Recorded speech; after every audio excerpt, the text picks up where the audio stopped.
Olá pessoal, estamos aqui começando mais um Ponto a Ponto. Hoje recebendo Roberta Félix para conversar com a gente sobre um assunto bem delicado, porém necessário de ser conversado, que são as mutilações, as brincadeiras perigosas e no campo das mutilações, as que são acidentais, né, que fazem parte das coisas da vida, se assim podemos dizer, mas também as que são provocadas, que são intencionais, principalmente no meio jovem. Isso. Roberta, muito bem-vinda. Obrigada. Para que a gente possa começar a nortear a nossa conversa sobre esse assunto, eu queria que você nos explicasse o que nos diz o princípio de conservação, né? A lei de conservação com relação ao nosso corpo. Isso. A lei de conservação, ela nos traz, né, nos chama a consciência de que nós precisamos, e nós naturalmente, né, é natural de qualquer ser vivo, manter esse estado de conservar a nossa energia vital, né, de sobrevivência, e de conservar no sentido de cuidar, né, essa lei natural da vida. Essa é a lei natural não só biologicamente falando, mas também em outras consciências, né, na consciência emocional, espiritual, física, biológica. Então é uma lei que permeia toda a nossa convivência humana e é extremamente necessária que essa lei seja trazida à consciência das nossas crianças e jovens e seres humanos do planeta Terra. Quando a gente fala em crianças e jovens, a gente logo lembra dos pais e a gente pensa na responsabilidade que acarreta aos pais, né? Onde está a responsabilidade dos pais quando acontecem esses, digamos, acidentes. Né? Acidentes com os filhos que acabam em mutilações ou lesões no corpo físico. Isso. A gente sabe que a criança até 7 anos de idade ela está em processo de reencarnação. Né? A reencarnação, pelos estudos que a gente tem, ela provavelmente se solidifica aos 7 anos de idade. E na psicologia é engraçado que é quando a personalidade também se estrutura. Então, esses 7 anos de idade é bem significativo.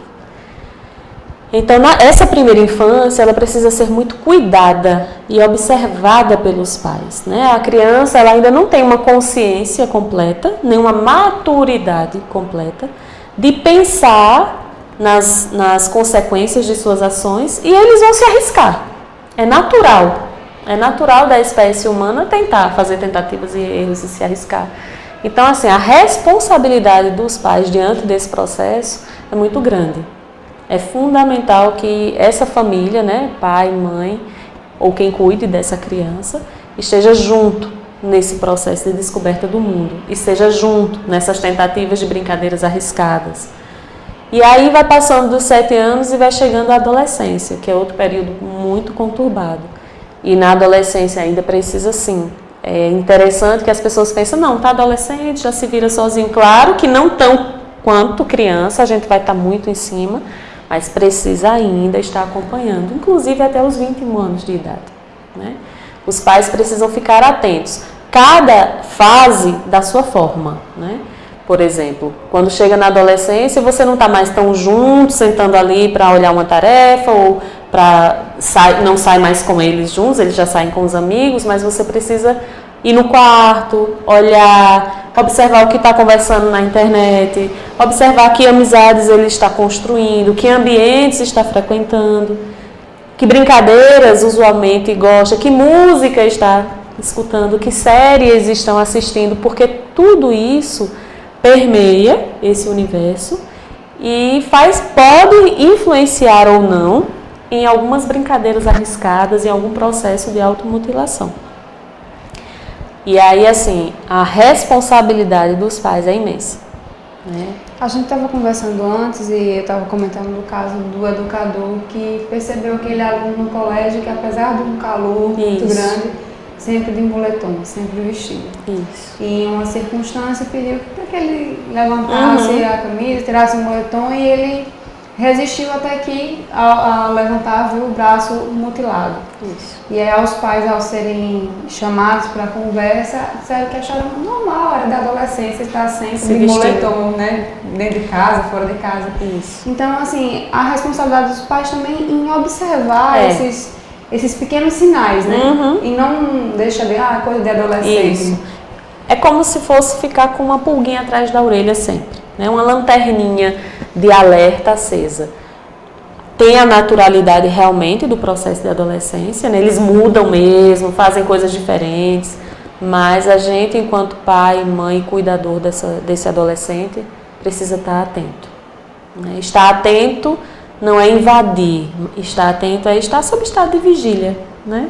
O orar e vigiar, nesse sentido, é um estado de vigília aquele meu adolescente que está ali. Como eu falei, quando dorme, os adolescentes hoje em dia, com essa internet, né, que facilita muito, mas também tem prejudicado no sentido que eles passam a madrugada conversando uns com os outros, né?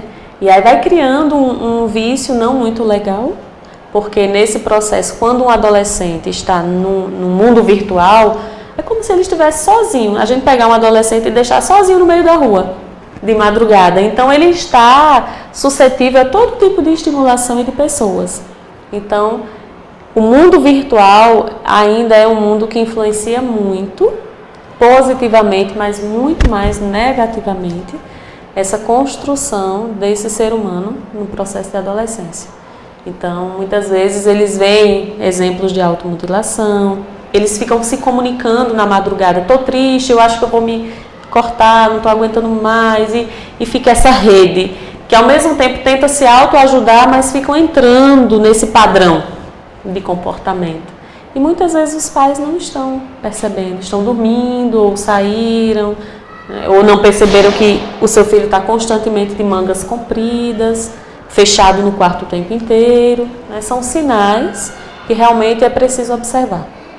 A gente vê a diferença, você falando agora, lembrando que na minha época de adolescência, normalmente era a vontade de estar com os amigos era igual a de hoje. Isso. Então, uma vez terminadas as tarefas, Isso. a gente ia para casa dos amigos Isso. e ficava ali na calçada conversando até a hora que a mãe mandava entrar. Mas sempre tinha aquela olhadinha do pai, vinha, dava aquela espiada.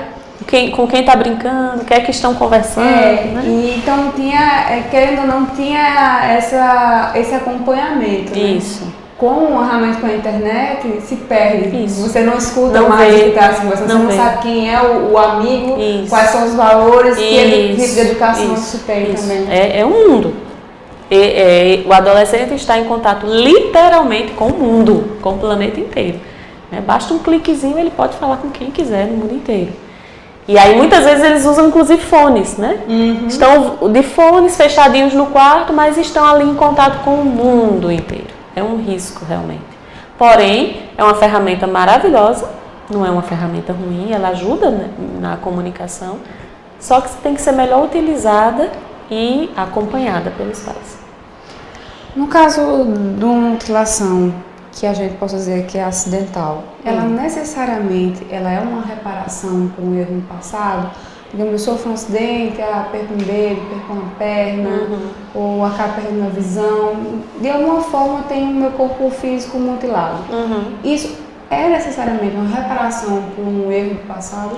Eu não acho que seja necessariamente, né? Acontece sim as provas e as expiações, né?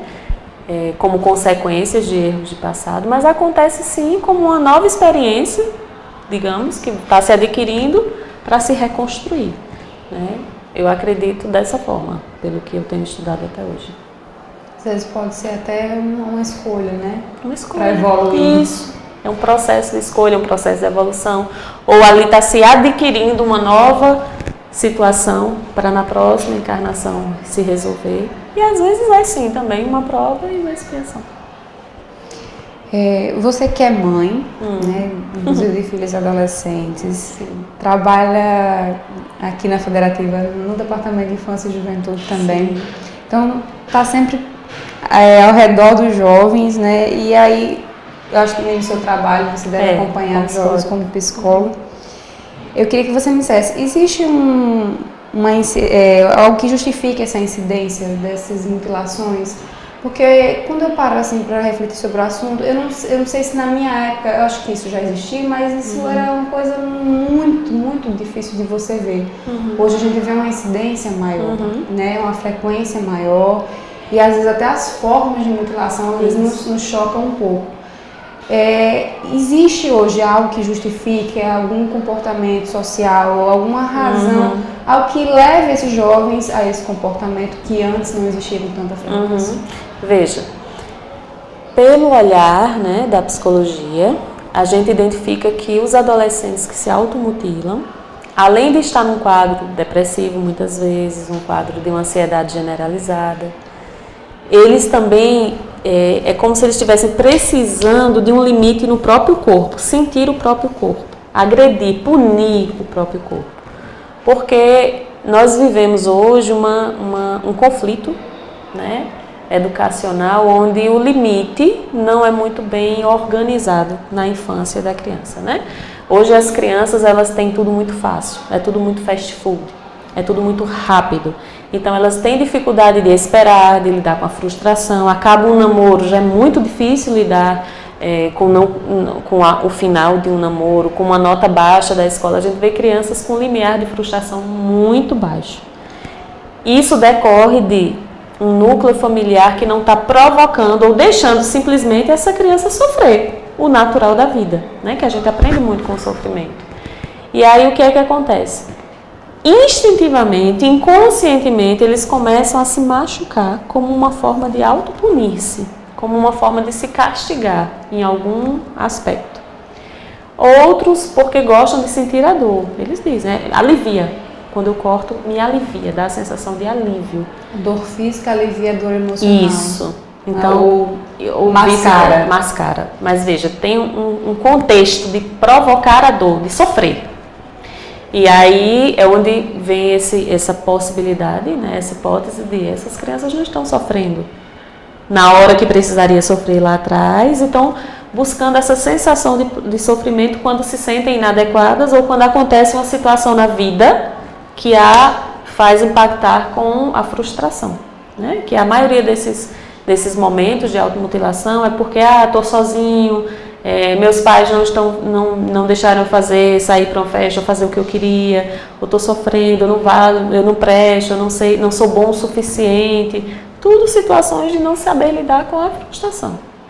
E aí, do ponto de vista espiritual, nós sabemos também que estamos em processo de transição planetária. Então, nesse processo de transição planetária, a gente já ouviu, né, de muitos palestrantes, a gente já escutou, já discutiu, que muitos espíritos já em processo de evolução, mas muitos também ainda em não processos de evolução, inclusive desencarnados que estão, né, no orbe, perdidos. E aí a gente está tendo muita influência em muitos casos de obsessão, de depressão, mas por processos obsessivos, e que ocasionam também essa automutilação, né? A gente tem a incidência muito grande de casos de automutilação em processos depressivos. Pessoas assim que estão naturais, e não só adolescentezinhos não, já chegando perto da juventude, né? Pessoas que são vistas como os normais, de repente entram no processo depressivo rapidamente e já está ali tentando essa automutilação. Então, existe um processo espiritual também de obsessão.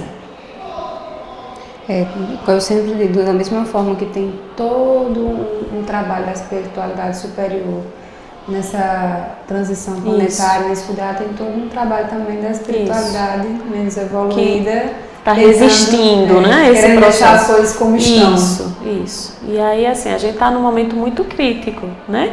Muito bom, porque a gente sabe que está acontecendo a transição.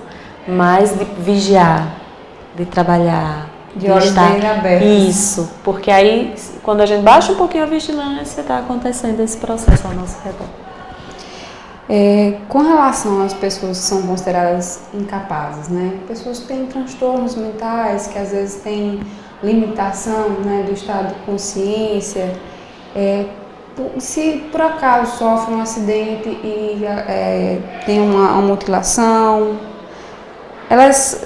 como é que é a responsabilização, como é que elas são realmente consideradas não responsáveis por aquele ato, como ela não é capaz, não tem consciência do que estava fazendo, acabou se machucando porque não sabia que daquela forma se machucaria, então ela não tem responsabilidade. Uma responsabilidade. Porque assim, a gente sabe que quando a gente conhece algo, quando a gente tem consciência que fazer aquilo é um erro e faz, nós somos responsáveis, porque a gente já tinha a consciência. Eu acho que dependendo do nível de incapacidade, né, de determinadas deficiências mentais, o ser não vai ter realmente a consciência de que cortar aqui é uma automutilação e está agredindo o seu próprio corpo, o seu princípio vital, a lei da conservação, né? E aí eu não acredito que ela seja responsabilizada completamente, né? Uma vez que não tem a consciência do que está fazendo, não tem o conhecimento, né, daquilo, do que está fazendo. Eu diria mais a consciência, porque às vezes tem o conhecimento, mas não tem a consciência, isso. Não tem, né? A sua incapacidade deixa em um estado de, digamos, dormência com relação isso. a ciência. Está inconsciente.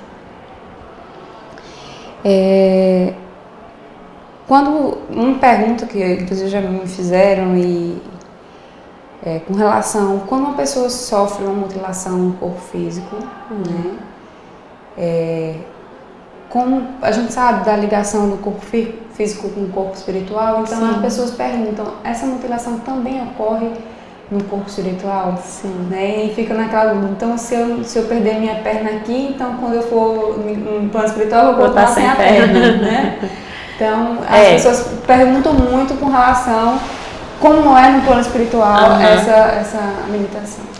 Assim, a gente sabe que dependendo da sua relação com esse membro que você tinha, com o significado desse membro para você, essa consequência no plano espiritual ela pode ser mais intensa ou não. Por exemplo, eu lembro agora no filme de André Luiz, ele aqui na Terra desencarna por um problema, né, nessa região do estômago, e quando chega no plano espiritual ele ainda fica sendo tratado, né? O perispírito dele ainda estava sobre consequências dessa doença, né? Então eu acho que vai variar muito de acordo com a enfermidade ou qual foi a causa dessa mutilação. E aí só vivendo a situação e chegando, né, realmente para saber a intensidade. E tem consequência? Tem. Eu acho que o perispírito e o corpo espiritual ele está ligado ao corpo. Agora, como vai ser essa consequência, aí não tem como dimensionar, né? Vai depender muito do estado de consciência de cada um. Isso. Também. Tem pessoas que a gente sabe que chegam no plano espiritual ainda muito adormecidos, demoram muito tempo ainda para recobrar a consciência. Para entender que estão no plano espiritual. Né? Isso. Então aí ninguém sabe ainda como é que vai chegar a consciência desse corpo, né, no plano espiritual. E isso a gente tem uma percepção assim de quem é espírita e que sabe que vem no plano espiritual e que não é. Que quando chega no plano espiritual encontra tudo ainda completamente diferente daquilo que a vida inteira acreditou. Que Exatamente. Encontrar, né? Ainda vai vindo um choque de compreender, né, que está no plano espiritual e continua vivo, né? A gente tem relatos de pessoas que ficam deitadas ainda um tempo, achando que estão mortas, né? Chegam em alguns trabalhos espirituais que chegam em algumas regiões e as pessoas estão lá deitadas, como se estivessem ainda enterradas. Nem perceberam que estão vivas ainda, né? Que a vida continuou. Então, tem todo esse processo. Depende do nível de consciência de cada um. E como é que a gente explica a dor no membro fantasma, né? Tem gente que às vezes perdeu uma mão, mas às vezes sentem a dor, ou às vezes quando vê um perigo, digamos, próximo onde estaria a mão, o reflexo automático, você tenta proteger, como se ainda tivesse aquele membro, né, que chama o membro fantasma. Ele continua sentindo ele. Isso. Nós temos uma rede, né, neural, que ela funciona a nível neurológico, né? As sinapsezinhas vão acontecendo, mesmo que a gente não tenha um membro físico. A neuropsicologia explica isso, as neurociências, e a gente tem, pela doutrina espírita também, a percepção do corpo do perispírito. É como se ali saiu aquele membro do corpo físico, mas existe a memória celular, ou seja, as células, a memória dessas células continua, né, no nosso cérebro, organicamente falando, e também perispiritualmente falando. Então existe a sensação, e aí dependendo de que parte foi essa, por exemplo, se era uma mão que eu sempre escrevia, a mão direita, e eu sou destra, então eu vou ficar ainda muito tempo com essa sensação. Se era um membro que eu não usava muito, eu posso sentir menos, mas ainda sinto. Existe muito, muito. A gente tem até nas árvores, eu não sei se vocês viram, mas tem uma pesquisa que as raízes das árvores se comunicam por baixo da terra. Então, e quando uma árvore está morrendo, aí elas, é como a rede neural mesmo, elas mandam comunicação para as que estão ao redor alimentarem. Ou então, se ela está morrendo e percebe que não tem mais jeito, ela vai enviando o resto de vida que ela tem para as outras, como as redes mesmo de neurônio. E isso funciona no nosso corpo. Então, sai o membro, a sensação, a rede neural correspondente a esse membro, biologicamente falando, e espiritualmente falando, é um perispírito. Tem aquela forma ali ainda, mesmo que a gente não esteja vendo, né? Porque o perispírito não foi amputado. De jeito nenhum. E aí continua a sensação. Até relacionando com a pergunta anterior, né? Como a gente pode ver que o perispírito ele não é, digamos, mutilado, ele não se perde.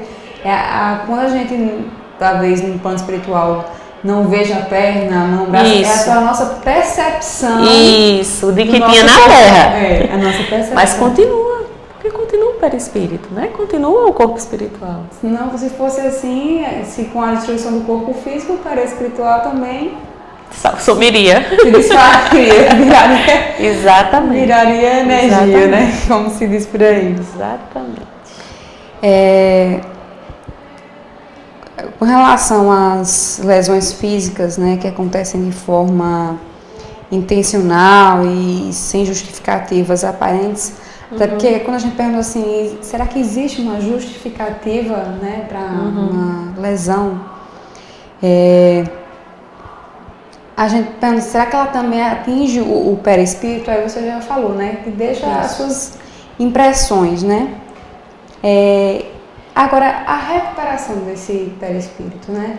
Uma vez que a gente lesiona o corpo físico e aquilo ali marca o nosso perispírito. Essa recuperação, né? Digamos assim, para a gente apagar essa marca, essa impressão que a gente deixou no corpo perispiritual. Como se dá? Quanto tempo pode levar isso? Isso é muito relativo, né? Ela vai acontecer, claro, né? No plano espiritual, ela vai acontecer através dos passes, do mesmo jeito acontece no plano espiritual, do trabalho a serviço do bem. Quanto mais você for entrando no estado vibracional do bem, da luz, seguindo os ensinamentos, né, de Jesus Cristo, praticando o que a doutrina espírita tanto já nos ensina, mais você vai recuperando essa rede neural, suas células, a nível perispiritual, que aí não são mais células orgânicas, né? É como se fosse recuperando esse sistema. E aí o tempo vai depender justamente do desenvolvimento de cada um, né? Da predisposição de cada um em se melhorar, em querer se recuperar, em fazer o esforço para se recuperar. Né? Vendo aqui o link que a gente está falando das perguntas, né, com relação ao perispírito, que a gente deixa as impressões, deixa as marcas, mas isso não o destrói, né? Isso. Que é importante a gente frisar. E eu lembrei do caso que eu acho que está em André Luiz, da mulher que aparece com o corpo cheio de marcas pretas. Sim. E ela diz que cada marca preta daquela foi um aborto que ela fez. Então ali estão as marcas no perispírito dela, né? Isso, elas ficam. Tudo que a gente faz realmente vai ficando registrado. E aí, do mesmo jeito que a gente adquiriu, a gente pode também ir curando. E aí a gente sabe que o caminho é sempre o caminho da transformação interior, né? Ser realmente um trabalhador a serviço do bem, seja onde estiver, né? Seja na Terra, seja no plano espiritual. Mas no caso que a gente está falando é no plano espiritual porque a gente está cuidando do perispírito, né? Quando desencarna. Agora eu vou fazer uma pergunta que também é feita com frequência para a gente, para os espíritas, e sempre perguntar a nossa visão, com a nossa percepção com relação ao assunto, que é com relação a tatuagens e piercing, né? Então a pergunta é, a tatuagem, o piercing que eu coloco no meu corpo físico, ele pode vir a, como a gente estava falando anteriormente, deixar marcas, impressões no meu perispírito também? Sim. Assim como toda incisão que a gente faz no nosso corpo, né? Cirurgias, toda incisão, ela vai atingir o corpo perispiritual. E assim como a tatuagem, como o piercing também. E aí, principalmente, aquilo que a gente está plasmando, é como plasmando no corpo perispiritual, né? A gente está plasmando aquela imagem, a gente está plasmando aquele piercing, né? A gente está plasmando, está carimbando, realmente. Se a gente fosse entender, então, o perispírito, a gente poderia compreender ele como um banco de dados, né? Ele vai ali, registrando as informações, Isso. Algumas informações, com o tempo, vão ser descartadas, porque não serão mais necessárias, mas outras vão ficando. Isso, vai dependendo da intensidade, vai dependendo do quanto a gente alimenta aquela informação, né? E o quanto a gente faz para transformá-la, se for algo bom e melhor, ou piorar, se for algo ruim para o nosso perispírito. Você falando com relação das incisões, e eu lembro uma vez um quiropraxista, ele falando, né, que o nosso corpo tem todo um mecanismo de funcionamento e movimentação, e ele falando que a nossa estrutura óssea, ela meio conectada na pele e como se fossem uns trilhos para ajudar na movimentação. Sim. E aí eu lembro que ele falou assim, não, quando você faz uma cirurgia que você corta a pele, você corta aquele trilho. Isso. Então, por isso que às vezes algumas pessoas fazem algumas cirurgias, alguns procedimentos e vai ficando aquela coisa mais engessada, aquela coisa mais esticada, porque você já não tem mais a mesma fluidez que tinha aquela naturalidade. A naturalidade. Né? É verdade. Inclusive até as cirurgias, por exemplo, as cesáreas, né?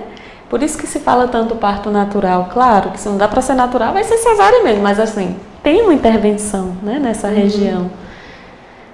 Cirurgias, qualquer que seja, qualquer incisão no nosso corpo, cortou, interferiu, tirou aquele funcionamento natural daquele sistema ali de células, daquela energia que circula ali, né, nos nossos centros de energias vitais, né? Então, interfere sim.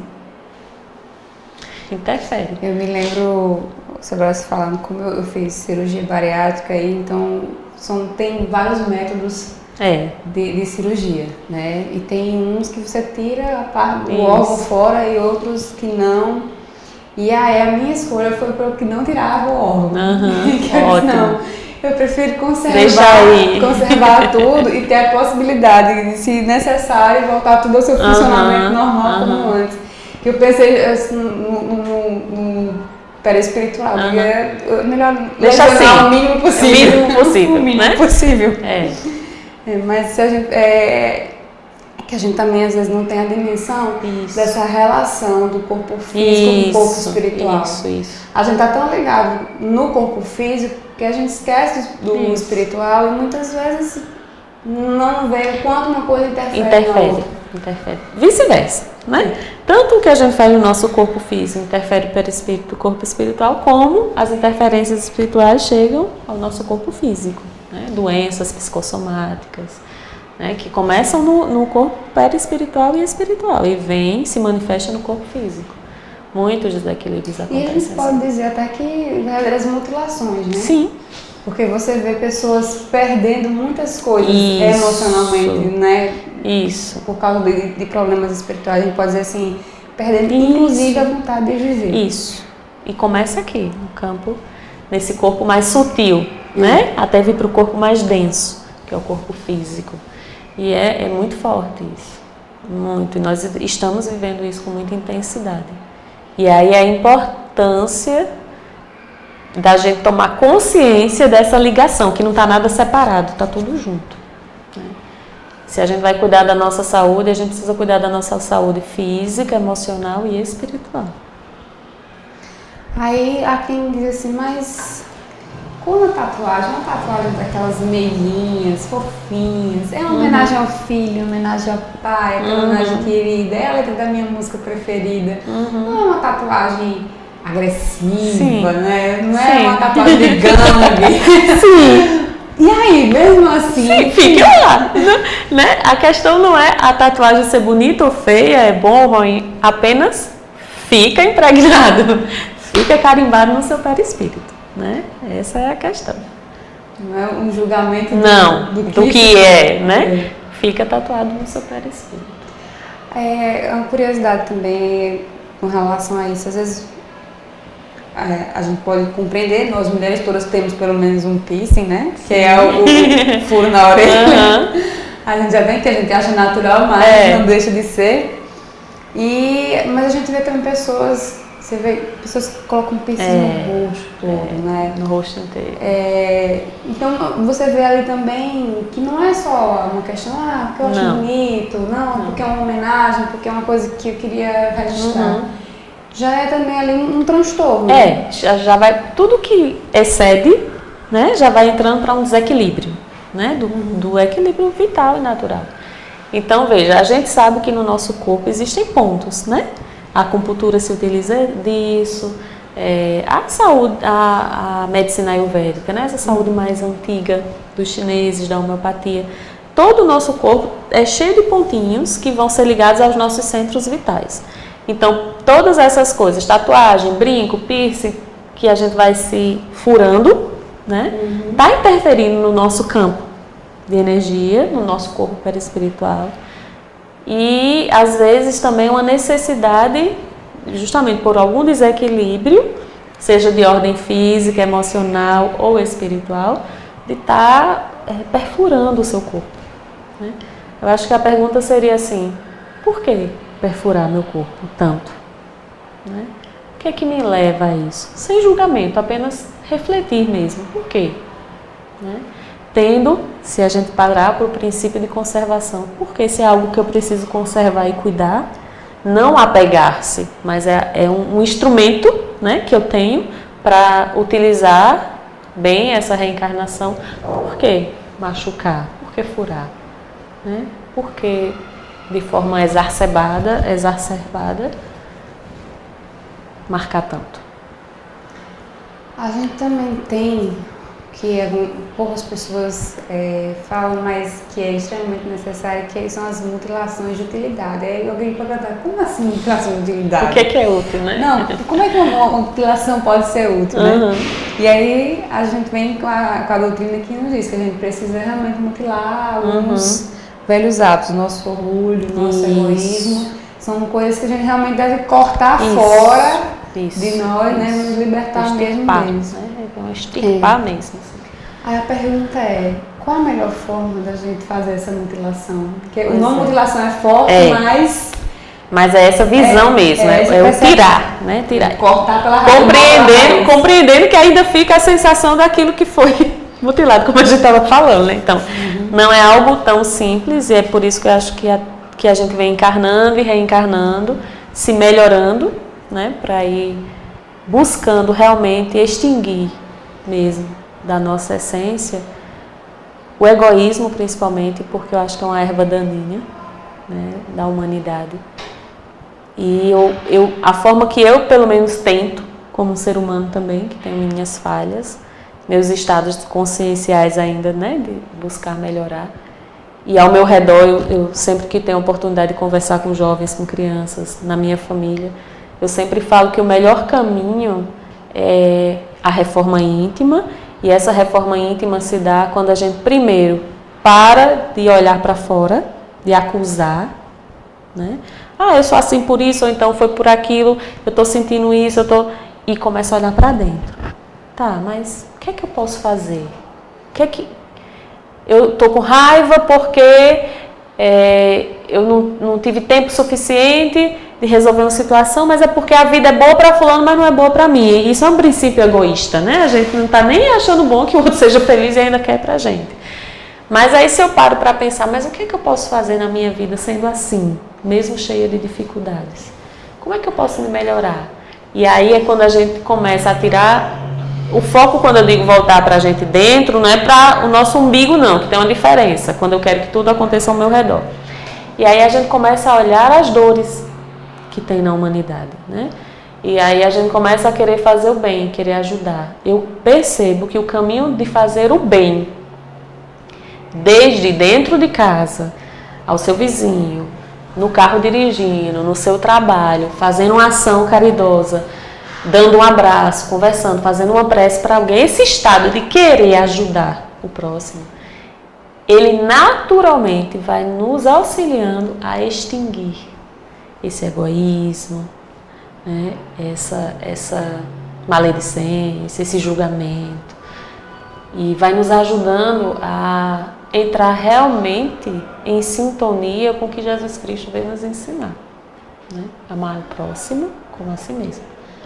Eu acredito que quando a gente estiver realmente vibrando nessa consciência crística, né, nesse ser cristão, que nós estamos em processo o tempo inteiro tentando e buscando viver esse ser cristão, a gente consegue extinguir, né? Por exemplo, eu acredito que no momento que a gente está ali, eu pelo menos, quando eu estou fazendo bem, ajudando, fazendo uma coisa boa, a sensação é maravilhosa, é um estado que ali não cabe egoísmo, não cabe nada. Só que aí depois a gente volta às vezes para o dia a dia, né, para a prática natural, e parece que passou, esquece, né? Eu acho que é essa consciência de estar o tempo inteiro nos vigiando, buscando fazer o bem, praticar realmente os ensinamentos de Jesus Cristo, e que a doutrina nos ajuda de forma tão clara, né, mostrando como a gente pode fazer isso, nos ensinando a pensar, raciocinar, a refletir o tempo inteiro. E aí eu acho que o caminho é esse. Aí eu lhe pergunto, isso quando a gente já tem uma maturidade, a gente começa a ter essa percepção, algumas coisas não estão dando muito certo, então eu preciso refletir, eu preciso me melhorar. Mas quando a gente fala de um jovem que ainda está formando a sua personalidade, formando os seus conceitos, formando o seu ideal de vida, que, como você disse, tem toda essa problemática da educação conflituosa, da falta dos limites. Isso. E aí, como é que fica essa questão para os jovens? Aí, para o jovem, eu digo assim, esse jovem precisa de família e de um grupo social e espiritual saudável. Geralmente, aquele jovem que está, de alguma forma, amparado pela família, que vai lembrando a ele quem ele é, que vai lembrando os valores, que vai o tempo todo ajudando ele a se reerguer, que ele se sente amado. Porque o jovem que se sente amado tem uma diferença, consegue reagir melhor. E aquele jovem que está envolvido num grupo social que tenha um sentido no bem, sabe? Um sentido cristão, em fazer o bem. Geralmente esse perfil de jovem, ele está, a gente não pode dizer nunca que ele está blindado, mas ele vai ter mais ferramentas e mecanismos para extinguir, né, essas ervas daninhas de dentro de si. Eu percebo que, pelo histórico que eu tenho de experiência, de trabalho, de convivência, enquanto ser humano olhando o mundo, esses jovens eles têm mais condições de se autoajudar e de ser ajudado. Família e essa comunidade social espiritualizada. Que a gente possa estar juntos, né? Família, pais, mães, jovens. Isso. Que os nossos jovens possam realmente ter mais força. Isso. Para enfrentar as dificuldades, as vicissitudes da vida. Isso. E saber que sempre vai ter alguém que vai estar ali, dando a mão, ajudando, seja no plano físico ou no plano espiritual, né? Não está sozinho. Então, vai adiante. E aos pais fica aquela orientação de estar sempre vigilante aos filhos. Sempre junto, sempre junto. Eu lembrei muito agora de um vídeo que circula muito na internet de uma criança cega e ele procurando a mãe e a mãe silenciosamente vendo ele se movimentar dentro de casa sem ampará-lo, mas ali observando. Isso. Né? Como esse o lugar. Deixando ele perceber as suas limitações, superar, né, as suas dificuldades, mas estando próximo. Isso. E não botando no colo. Nem 8, nem 80. Nem botar no colo, né? Fazer aquele controle total para a criança ou o jovem não sofrer as frustrações da vida. E nem também a indiferença. Não, deixa ele aprender a se virar sozinho. É o ponto do meio. É um exercício, né? Diário. Diário. É chamar aquele jovem, não quero não, aí insiste de novo, chama, vamos, a gente quer você perto, nós queremos, porque o jovem naturalmente ele quer mostrar que não precisa, não quero, é inconsciente, é instintivo, ele querer experimentar que não precisa de ninguém, mas ainda precisa, né? Então insiste um pouquinho, aí uma hora deixa ele não precisar de ninguém, outra hora chama ele para perto, então é esse equilíbrio que a gente precisa fazer enquanto família. Né, com esses adolescentes e jovens, assim. Estar junto. Encontrar a sua forma de estar junto. Cada um na sua maneira, da sua rotina. Isso. Então é isso, gente. Como eu falei, o assunto é bem delicado, né? Mas a gente precisa conversar, os pais precisam estar atentos, não só os pais, mas a família, todos que estão ali relacionados, eu digo os amigos, os educadores, todos aqueles toda que a comunidade. Né? E da gente estar mais junto, porque às vezes a gente fica muito chocado quando vê casos de suicídio de jovens, de crianças, e às vezes a gente diz assim, mas eu nunca percebi nada. Né? Muitas vezes a gente não percebe porque a gente não está atento. Né? E às vezes as pessoas têm suas dores e nem sempre conseguem trabalhar as suas dores. Então, que a gente possa estar atento àquele que está ao nosso lado, né?